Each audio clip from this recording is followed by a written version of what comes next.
Hai tuan-tuan dan puan-puan, selamat malam. Malam ini saya mau bercerita sedikit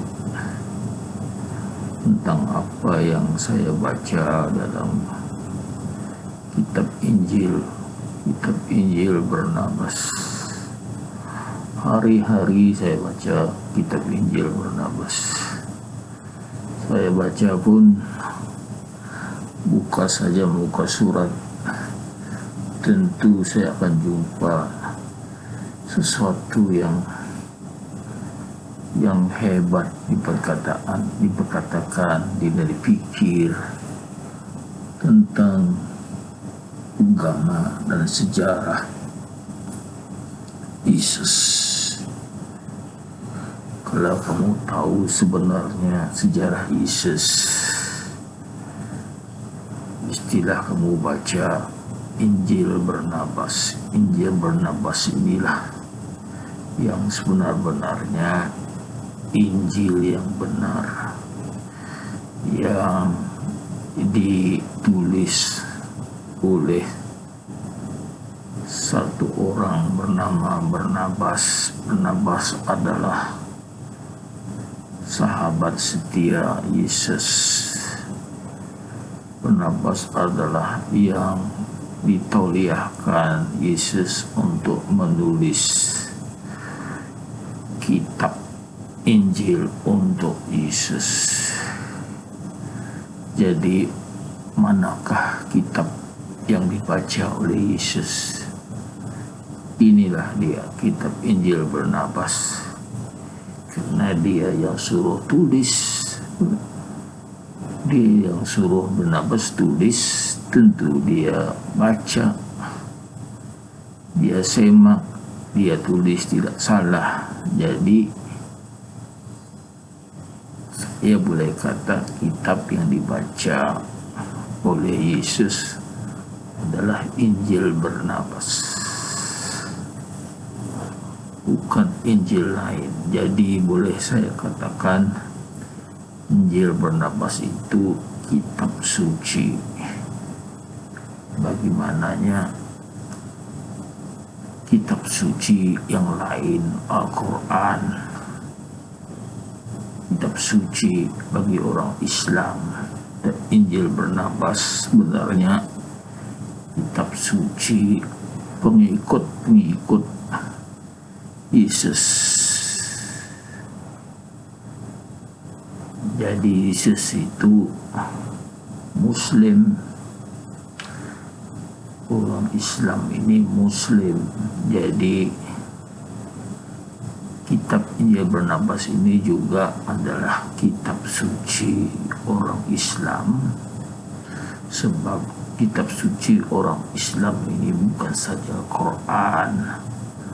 Injil Barnabas kitab suci, Taurat kitab Nabi Musa kitab suci, tapi untuk dia suci mestilah dia tulis yang betul-betul. Tapi apa yang kita tahu, kitab Taurat ditukar, dipindah-pindah, sehingga Nabi Musa asalnya tulis yang dikorbankan oleh Nabi Ibrahim adalah Ismail, tapi ditukar oleh pendeta, ditukar dari Ismail ke Ishak. Jadi hilanglah kesucian kitab itu, bercampur aduk, ada yang betul, ada yang tidak. Tapi bagi saya, kitab saya yang ada ini tidak dipindah-pindah, betul semuanya. Kitab asal orang Kristen ini kitab asli. Kitab Kanuka itu adalah diambil dari kitab ini, diubah-ubah. Mana kan bisa orang boleh buat kitab? Tidak dapat. Mesti kitab diambil dari asal. Inilah dia yang asal, tuan-tuan dan tuan-puan, yang kitab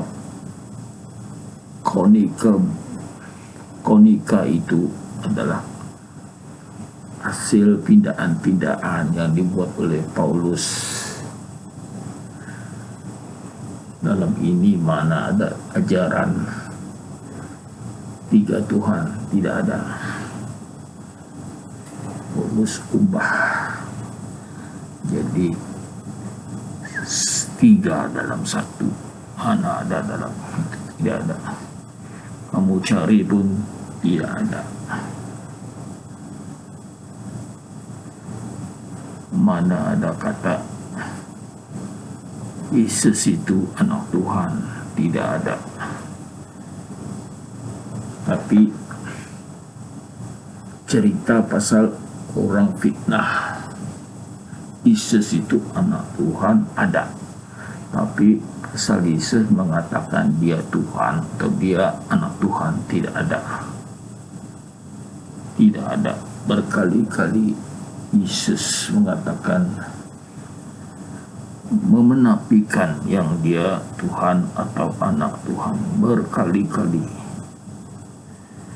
Jadi tajuk video saya malam ini adalah dosa paling besar mengikut Yesus. Apa itu dosa yang paling besar mengikut Yesus? Cerita pasal Tuhan ini,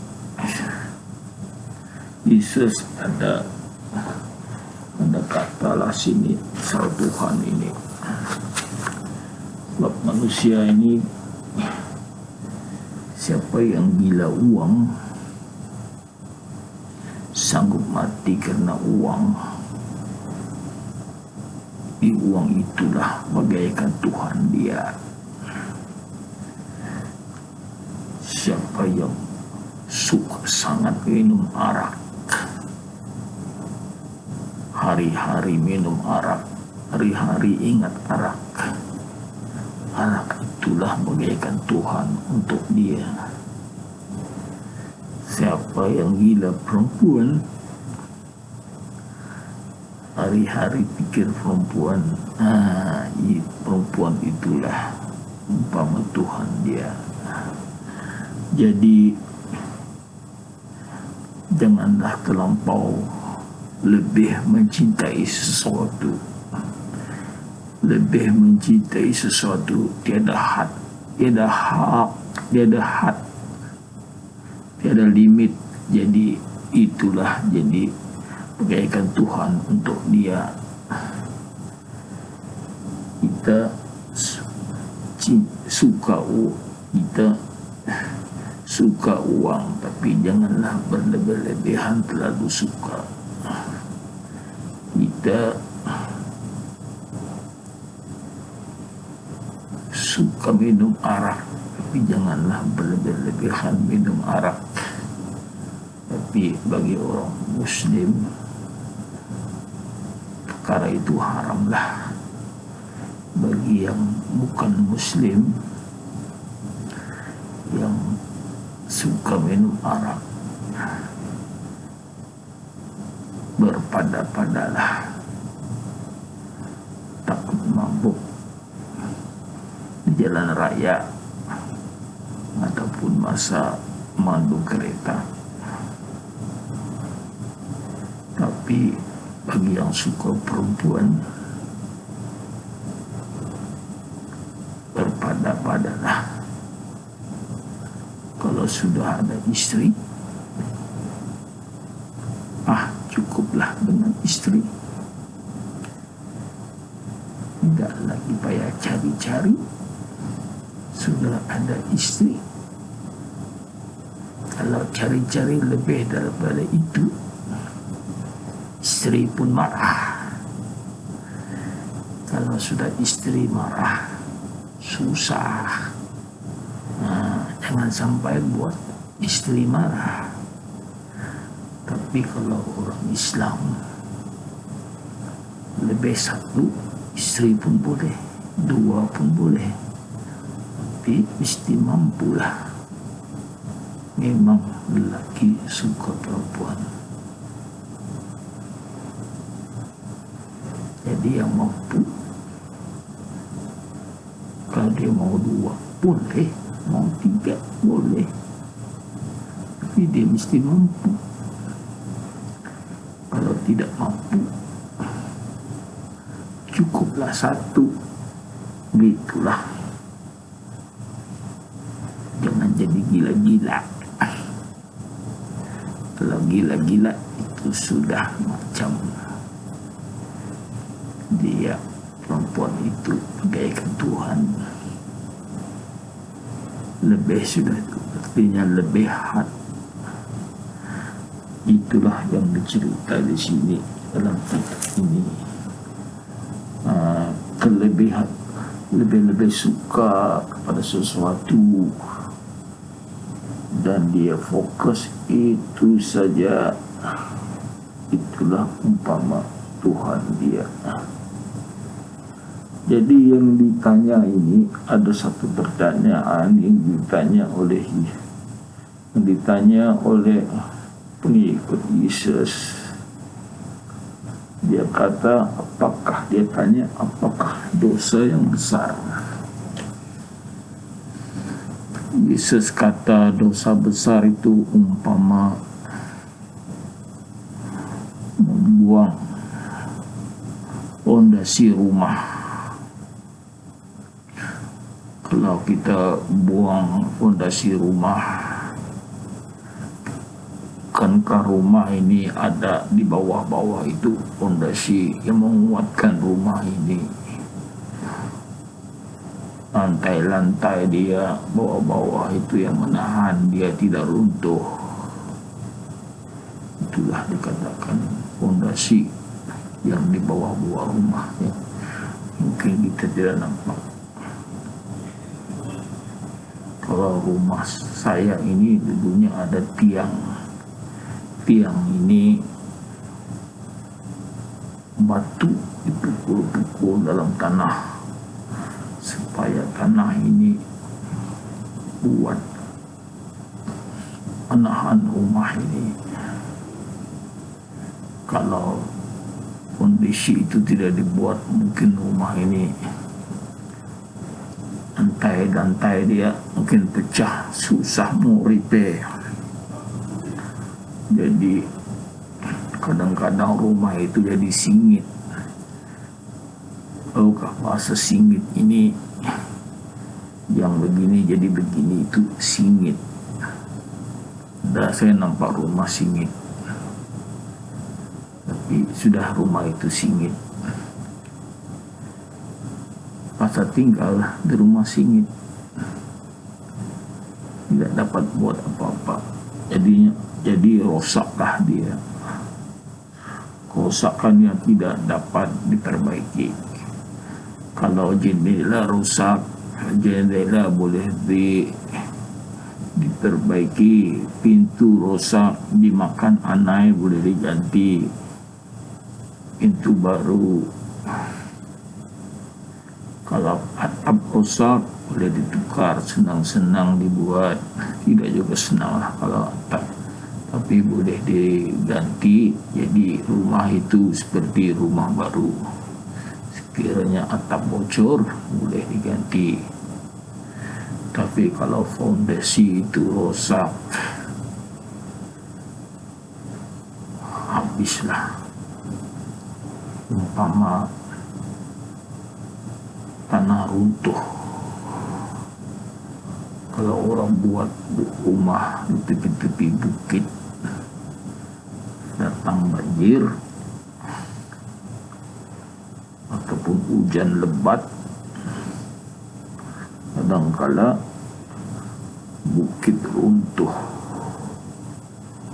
Sudah bukit runtuh, apa yang bangunan yang ada pun ikut runtuh. Itulah fondasinya sudah tidak ada. Jadi Yesus berkata, umpama dosa yang besar ini meruntuhnya fondasi, meruntuhnya agama itu runtuh. Maukah kamu menganut agama yang dikatakan runtuh? Itulah dikatakan dosa besar. Jadi kalau pilih agama, jangan pilih agama yang runtuh. Pilihlah agama yang fondasi dia kuat, tidak mudah, tidak runtuh. Banyak-banyak agama, yang paling kita jaga ialah fondasi. Jadi soalnya, apakah dosa yang besar bagi Yesus menyembah berhala? Kalau kamu ingat, berhala itu batu. Tapi dalam bahasa Inggris, berhala ini idolatry. Idolatry.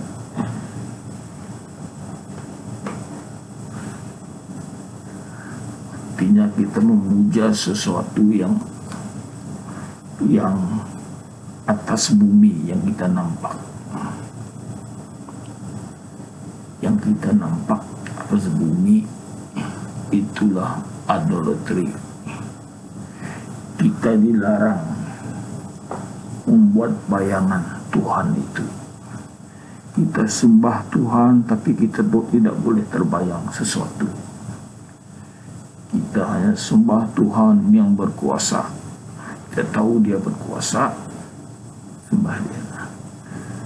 Tuhan tidak dapat dilihat, tidak dapat dipikirkan dengan otak bagaimana Tuhan itu. Tuhan melarang itu sebenarnya. Ini dia kata dalam kitab ini. Jangan sekali-kali kamu bayangkan, ini ya, kalau ini dalam bahasa Inggris, saya terjemahkan ya. Jangan sekali-kali kamu bayangkan barang yang ada di langit. Yang kamu nampak di langit jangan dibayangkan. Seperti kamu nampak bintang di langit, kamu nampak awan, kamu nampak matahari. Itu bukan Tuhan. Jangan kamu bayangkan apa yang di bawah langit. Apa yang di bawah langit. Mungkin langit itu bintang yang tinggi, yang di bawah langit itu bulan misalnya. Jangan kamu bayangkan. Jangan kamu bayangkan ada di atas bumi. Jadi kalau kamu sembah barang yang kamu dapat bayangkan di atas bumi, itu Anda sudah menyembah berhala.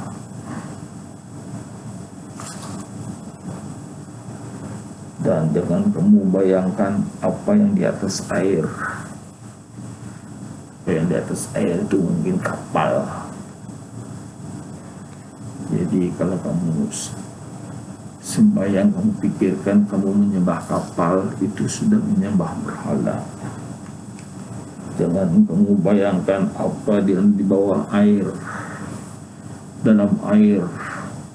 Misalnya kamu menyembah, sekiranya kamu pikirkan ikan, artinya sudah salah. Itu sudah menyembah berhala ikan. Jadi berhala ini bukan patung batu. Patung batu itu adalah satu daripadanya, satu berhala yang kita selalu nampak orang menyembah batu, patung batu. Jadi bagaimana pula Yesus, orang yang menyembah Yesus itu sebenarnya menyembah berhala Yesus, sebab Yesus itu yang berada, yang kita nampak di langit, bukan di langit, di atas bumi. Dia berjalan di atas bumi dan nampak. Bagi siapa yang menyembah Yesus, dia terbayang Yesus ini apakah kulit dia putih kah, janggut dia panjang kah, rambut dia sampai leher kah.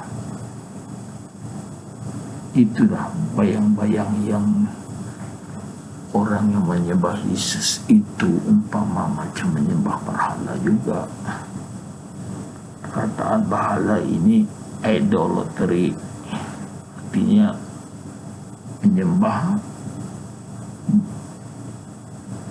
membuat idolatry manusia. Harap kamu paham apa yang saya kata. Orang yang percaya Yesus itu Tuhan, sebenarnya orang itu menyembah berhala yang dapat dia bayangkan berjalan di atas bumi. Sedangkan Tuhan itu melarang. Tuhan sebenarnya melarang kita membayangkan apa yang ada di langit, tinggi seperti bintang kah, cakrawala kah, apa yang dibayangkan di bawah langit, bulan kah. Bulan itu tidak jauh, apalagi yang di bawah langit, awan kah, burung terbang kah, yang di atas air, apa yang berjalan di atas air. Mungkin kita nampak ikan lumba-lumba kah, yang melompat-lompat di atas air, atau kapal kah, apa yang di bawah air. Kita boleh bayangkan ikan kah yang tidak timbul-timbul, kalau dalam sungai buaya kah. Jadi kalau kita membayangkan perkara itu umpamanya menyembah berhala.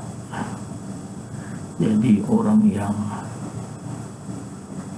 menyembah Yesus itu sebenarnya menyembah berhala Yesus. Tuan-tuan dan tuan-puan, inilah yang dikatakan dosa besar, dosa paling besar. Dan Tuhan yang benar berkata di sini, Aku adalah Tuhan. Dia kata, ini sebenarnya kata-kata Tuhan yang saya baca tadi. Aku adalah Tuhan,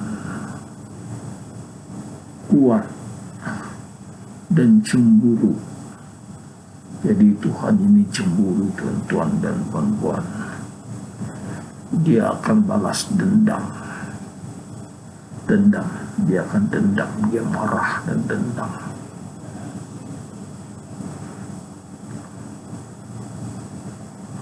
Siapa yang menyembah berhala yang saya sebut tadi, siapa yang menyembah berhala artinya lain daripada dia akan dendam.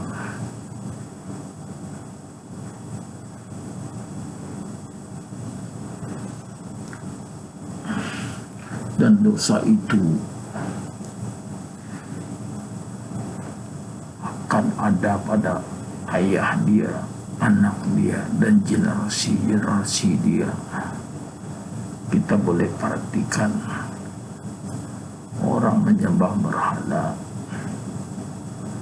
bapak emak dia pun menyembah berhala, anak-anak dia dan cucu-cucu dia pun menyembah berhala. Generasi, tuan-tuan, kita boleh nampak misalnya orang Kristian, satu generation membuat dosa besar. Jadi dalam generasi membuat dosa besar, itulah yang dikatakan di sini, dendam Tuhan itu pada ayah, anak, cucu, dan 4 generasi atau lebih. Mengatakan bukan satu generasi, banyak generasi.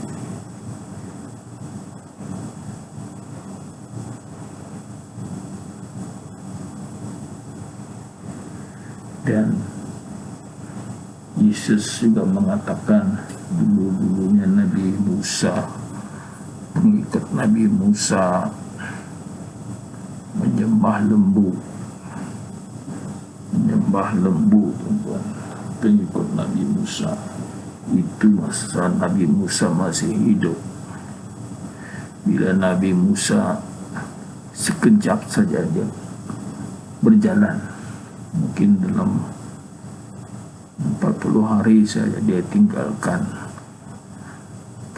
pengikut dia. Bila dia balik dan terkejut, pengikut dia menyembah lembu. Jadi apa yang terjadi?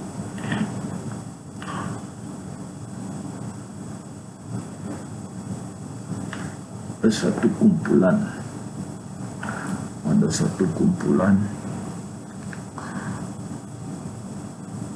mungkin pengikut dia juga membunuh mereka yang menyembah lembu. Saya baca lagi.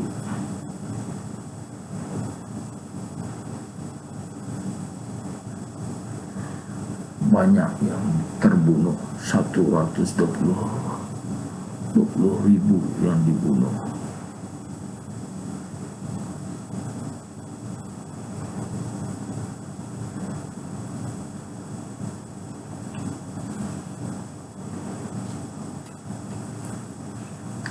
Sudah, bila mereka mati,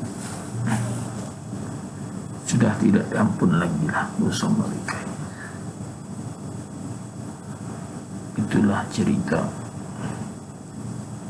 orang menyembah lembu pada zaman Nabi Musa, turut diceritakan oleh Yesus dalam kitab ini. Bagaimana bisa masa itu ada Nabi Musa, baru dia lari sekejap, sudah penipuan setan sentiasa menipu manusia. Macam mana manusia itu boleh bisa menyembah lembu? Setan boleh buat lembu itu bercakap-cakap.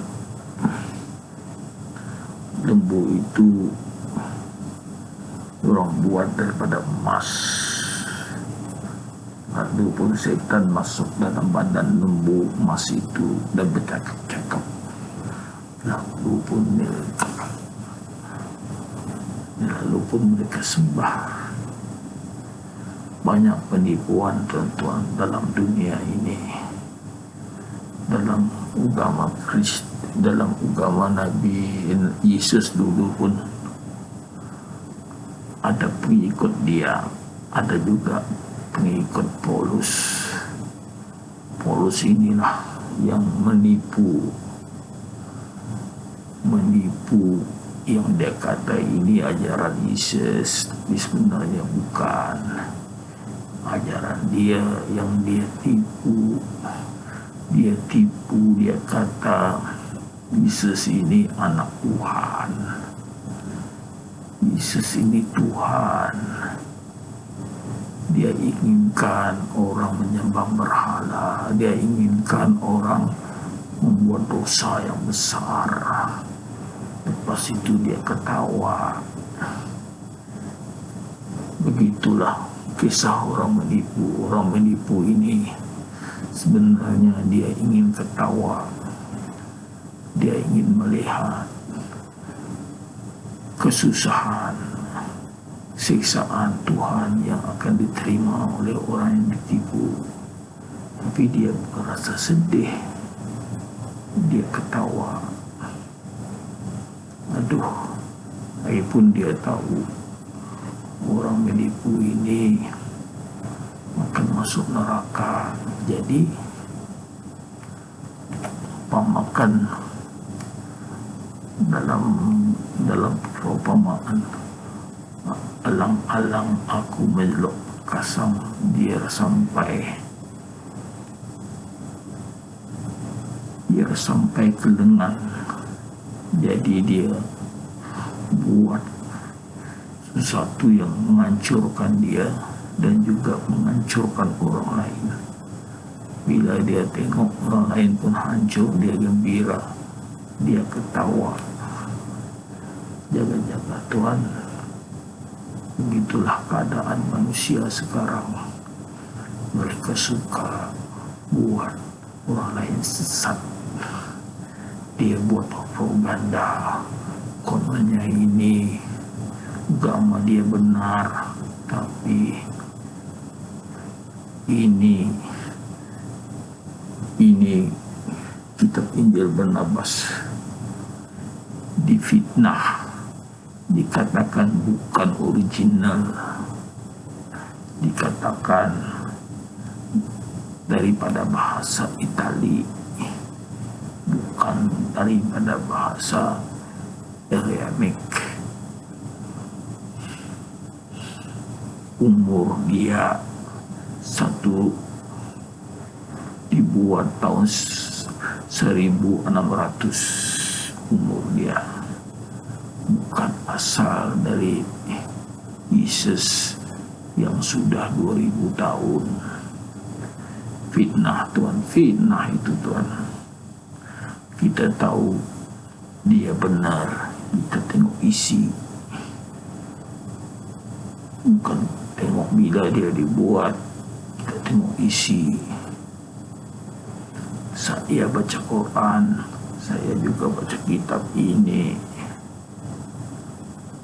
Jadi saya baca ini umpama macam isinya dalam Quran. Itulah saya berani kata ini kitab tulis. Mana dalam Canonical Bible kamu ada tulis apa yang aku kata tadi. Kata Tuhan, jangan bayangkan ini, jangan kamu bayangkan ini. Mana ada kata-kata itu dalam Canonical Bible? Tidak ada. Mana ada Yesus kata dosa besar, dia tidak ada cakap, tidak ada. Tapi bila kita tengok ini, saya baca, inilah dia kitab suci. Melarang kitab suci ini sebenarnya tujuan adalah mengajar kita kepada kebenaran, dan bila kita terima ajaran itu akan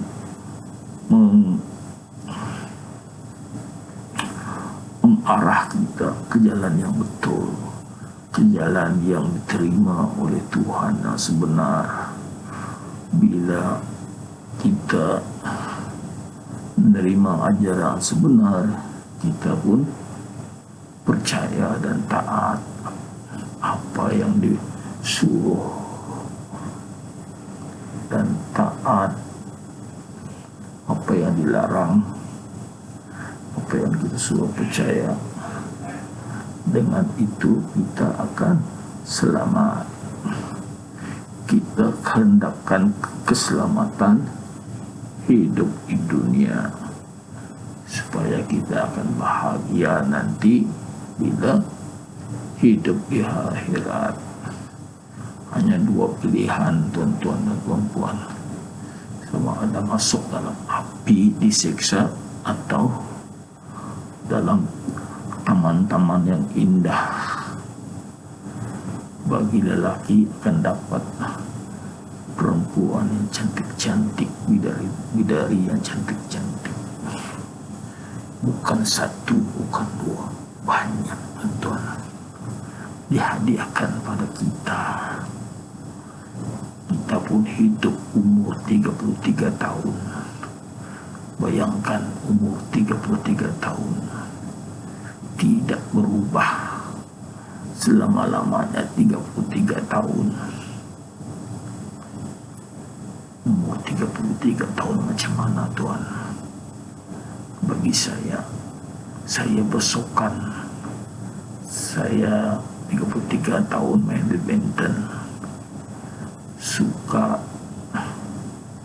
badan pun masih kuat, tuan. Kuat dan sehat. Saya main bola. Sekarang sudah tua, main apa? Main hap, tuan. Main catur boleh. Ini cakap-cakap ngomong dalam komputer ini boleh. Lain itu tidak boleh. Jaga cucu boleh. Itu saja yang boleh, tuan-tuan. Tapi tidak sama macam umur 33 tahun. Bayangkan kita umur 33 hanya setahun. Bayangkan dalam surga 33 tahun itu berhenti itu 33 tahun saja. Tahun depan pun 33 tahun, tahun depan pun 33 tahun. Begitulah, tidak berubah-ubah, tuan-tuan. Dan perempuan, istri-istri pun banyak. Bayangkan, tuan-tuan, itu surga yang dijanjikan Tuhan. Surga, apa halnya dalam neraka? Kepanasan, tuan-tuan. Kulit kita tebal, badan kita jadi besar, tinggi kita, bayangkan tinggi kita dari ujung Jawa ke ujung Jawa, jauh kan. Jadi kalau kita baring, badan kita di surga, di neraka, itu tidak cukup. Pulau Jawa itu kalau jadi katil, orang dalam neraka baring atas Pulau Jawa itu. Pulau Jawa itu kecil, tuan-tuan. Bayangkan besar badan orang dalam neraka. Besar badan orang, besar juga kulit, tuan-tuan. Jadi kulit itulah dibakar. Berapa tahun kulit itu dibakar, habis. Kulit itu tumbuh semula, tuan-tuan.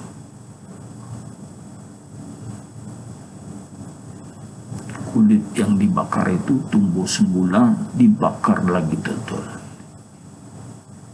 Bukan 1 tahun, bukan 2 tahun.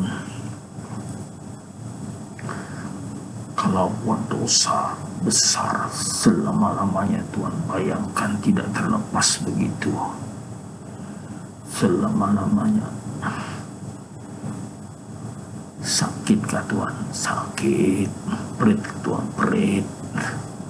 Siksakah, tuan? Siksa. Itulah Tuhan balas dendam. Hati-hati, tuan. Kita hidup dalam dunia ini sekejap. Jangan buat salah. Jangan sembah berhala. Jangan sembah Yesus. Sembahlah Tuhan yang berkuasa, Tuhan yang satu. Jangan dibayang-bayangkan, itu Tuhan. Yang satu cukup kita kata dia berkuasa. Dia menjadikan kita, dia menjadikan dunia, dia menjadikan dunia yang ada ini dan dunia akhirat. Begitulah tuan-tuan, jangan silap langkah dan berhati-hati hidup dalam dunia. Jangan silap langkah. Awas-awas buat dosa, menyembah berhala. Apa yang saya katakan tadi itu benar, tertulis dalam Quran. Yesus pun ada pernah kata, siksa dalam neraka selama-lamanya pun ada tulis. Benar Tuhan, dalam kitab ini pun ada tulis. Yesus pun ada kata. Jadi apa yang Yesus percaya itu macam saya percaya. Itu adalah ajaran agama yang dibawa Yesus dan agama yang dibawa oleh Nabi Muhammad dan nabi-nabi yang dahulu, tuan-tuan. Sekian saja, tuan-tuan. Terima kasih karena mendengar omong-omong saya. Terima kasih.